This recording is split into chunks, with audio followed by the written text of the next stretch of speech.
बिस्मिल्लाहिर्रहमानिर्रहीम। अस्सलाम वालेकुम। नासिर बडानी हाजिर खिदमत हूँ। आज सुप्रीम कोर्ट में नहायत ही अहम समाअत हुई 63A की, जो चीफ़ जस्टिस काजी फ़ाइज़ ईसा की सरबराही में 5 रुकनी बेंच ने ये समाअत करनी थी, लेकिन आज जस्टिस मुनीब अख्तर इस समाअत का हिस्सा नहीं बने। वो कोर्ट रूम नंबर 1 में नहीं आए।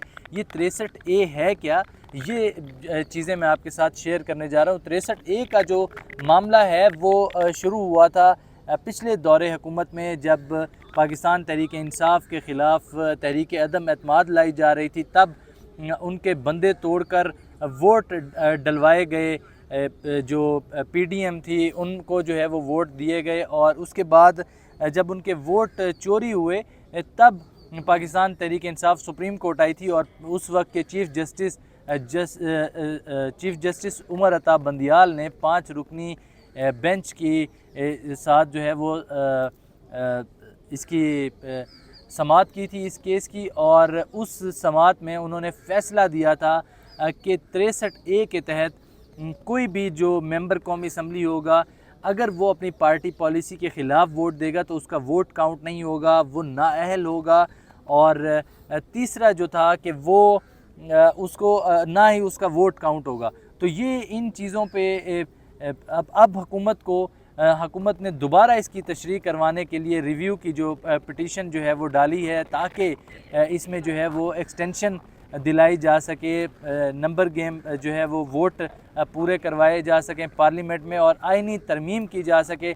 और उसके बाद आइनी तरमीम करवाने के बाद काजी फ़ाइज़ ईसा को आइनी अदालत का सरबराह लगा दिया जाए। तो इस सिलसिले में काजी फ़ाइज़ ईसा साहब बहुत जल्दबाजी से काम ले रहे हैं। उनके 25 दिन रह गए हैं चीफ़ जस्टिस के तौर पे, और वो 25 अक्टूबर को रिटायर होने जा रहे हैं। 26 अक्टूबर को एक नया चीफ़ जस्टिस होगा। तो आज बहरहाल चीफ़ जस्टिस काजी फ़ाइज़ ईसा बहुत ज़्यादा परेशान नज़र आ रहे थे, क्योंकि जस्टिस मुनीब अख्तर ने इनके हाथ पाँव बांध कर इनको जो है वो कोर्ट रूम नंबर 1 में भेज दिया। और वो बेचारे इतने ज़्यादा परेशान थे, और ये भी नहीं किया कि जस्टिस मुनीब अख्तर ने, क्योंकि वो जो पहला जो फ़ैसला आया था उसमें वो बेंच के ऑथर थे, और ऑथर जज जो होता है उसको हर सूरत लाजमी बैठना होता है पिटीशन में, माँ सिवाय इसके कि वो या तो वो फौत ना हो गए हों या वो रिटायर ना हो गए हों। तो अब उनकी मजबूरी है चीफ़ जस्टिस काजी फ़ाइज़ ईसा साहब की कि वो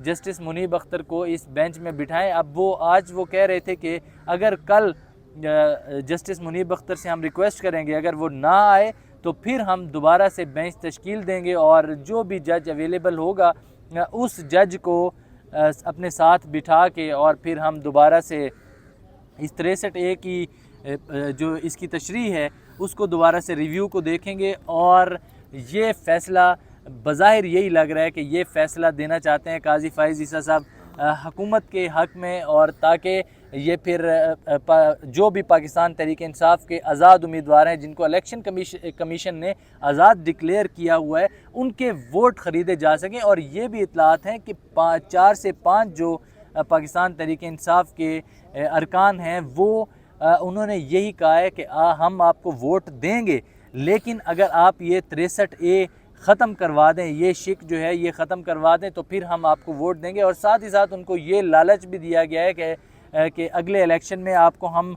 और किसी जमात से टिकट जारी करेंगे, और साथ ही साथ कोई करोड़ों रुपए की जो है वो ऑफ़र्स भी की गई हैं कि आप हमें वोट देंगे तो हम आपको आपके इलाके में जो आपका हल्का होगा वहाँ फ़ंड देंगे। तो इस तरह पाकिस्तान तहरीक इंसाफ के जो 4 से 5 अरकान कौमी असम्बली हैं, अब वो तकरीबन उनकी जो है वो मामलात तय हो चुके हैं, बातें तय हो चुकी हैं। सिर्फ़ और सिर्फ इस इमारत से, जिसके मैं लॉन में बैठा हुआ हूँ, इस इमारत से सिर्फ एक फ़ैसला होना बाकी है, और वो कल ना हुआ तो फिर आने वाले कुछ ही दिन में वो फ़ैसला हो जाएगा, लेकिन पाकिस्तान तहरीक इंसाफ रिव्यू में चली जाएगी। आज जब पाकिस्तान तहरीक इंसाफ के वकील बैरिस्टर अली ज़फ़र रोस्ट्रम पर खड़े हुए थे, तो चीफ़ जस्टिस काजी फ़ाइज़ ईसा ने उनसे पूछा कि आपको तो कोई एतराज़ नहीं है, तो जिस पर बैरिस्टर अली ज़फ़र ने कहा कि माय लॉर्ड, हमें एतराज़ है, क्यों नहीं है एतराज़, हम चाहते हैं कि ये कमेटी की तश्कील हुई हुई है ये भी गलत है, और साथ ही साथ ये जो बेंच तश्कील दिया गया है